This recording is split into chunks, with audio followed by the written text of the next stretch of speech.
I'm Kirsty Smith, I'm 43 and I had a double lung transplant in May 2015.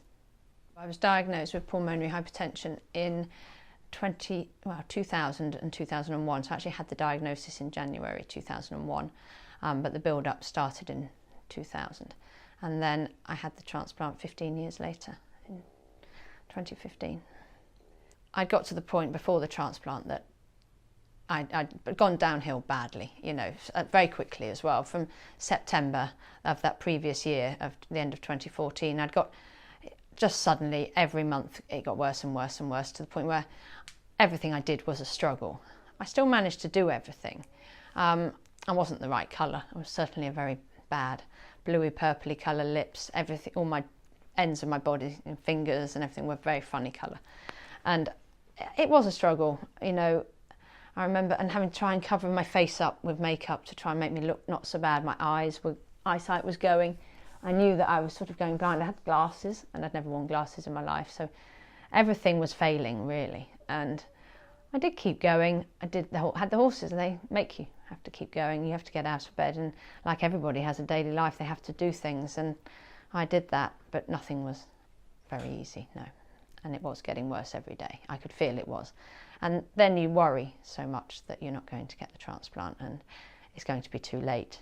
And I think it came in time, really. I don't think I would have lasted much longer without help, you know, being hospitalised. When I spoke to the consultants and my professor and everything afterwards, I think if I hadn't have had the transplant when I did, it probably would have been 2 or 3 months. I would have maybe maxed out for.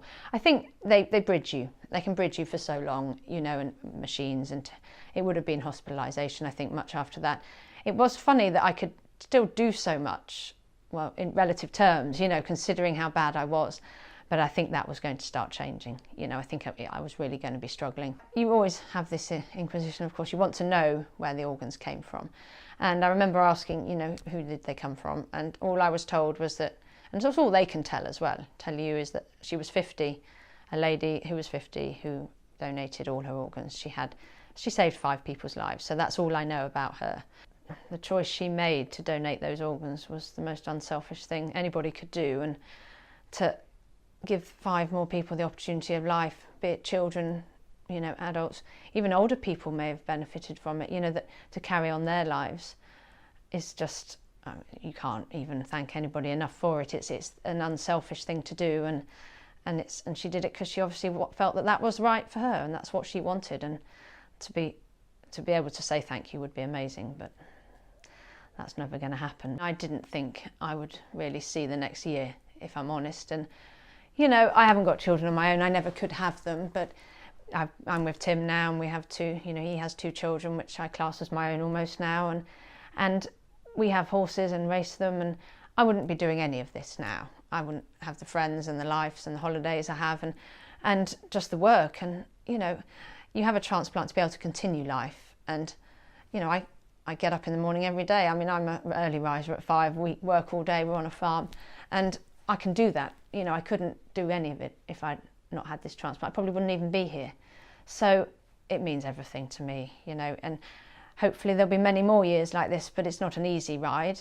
You know, after transplant, things don't always go to plan, but there's other ways around it. You know, there's treatments.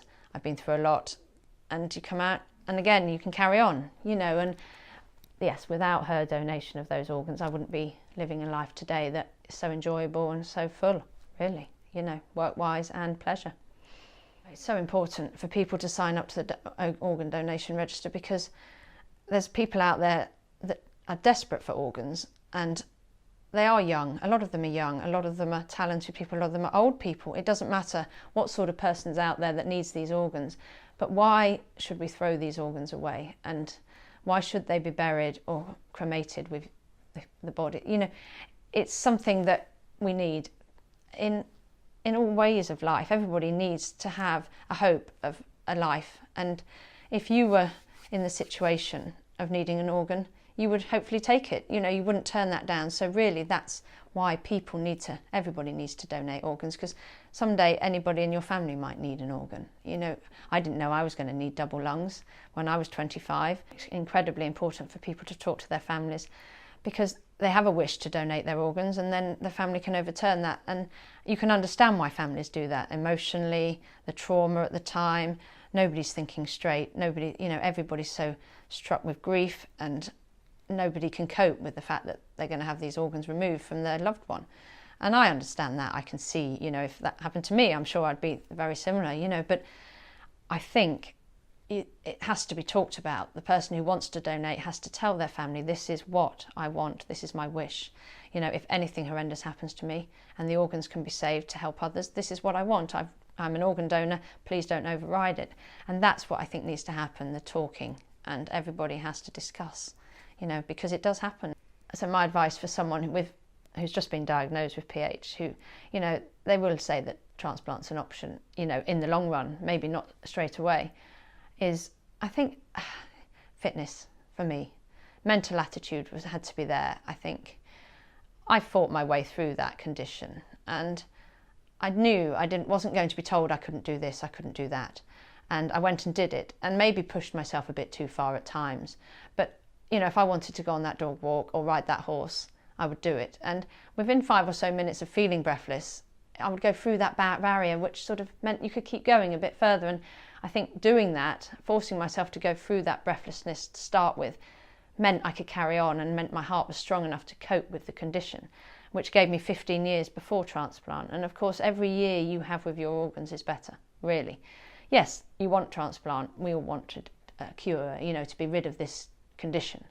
I wanted that, but actually, you do want your organs for as long as possible, because all the time they're getting better with transplant as well. It's all the time everything is getting better with it. So the longer you can keep going as well, the better, and the stronger you can keep your heart and your body, the fitter you are for transplant. And that's another really important thing. You can't be poorly for transplant. So it's ironic that you need a transplant, but you can be too poorly for transplant. So you've really got to keep yourself as well as you can for, to be able to qualify for, and to cope with the transplant and get through it. You need to have that strength within your body to do so.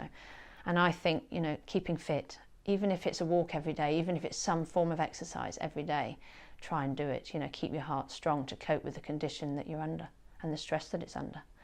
I don't have any regrets about having the operation at all. I think it was a huge thing, but by the time I had begged for a transplant in years previous to having the transplant, and in a way I'm glad it came when it was ready, and that's when it should have happened. I was wanting it because I thought, oh, I've had enough of all these drugs and this Hickman line and all that stuff. You're young and you don't want it. But actually, it came at the right time. I was ready for it. I was still strong enough, and I have no regrets about it at all. It's given me a new lease of life. I'm riding again. I'm, socialising, going on holiday. I'm working. There's very little I don't do, And yes, I have to go to hospital. I have to have this sort of treatment, maybe sometimes these drugs. And you've got the side effects of the drugs, but they're nothing really compared to what the life it's given you to continue.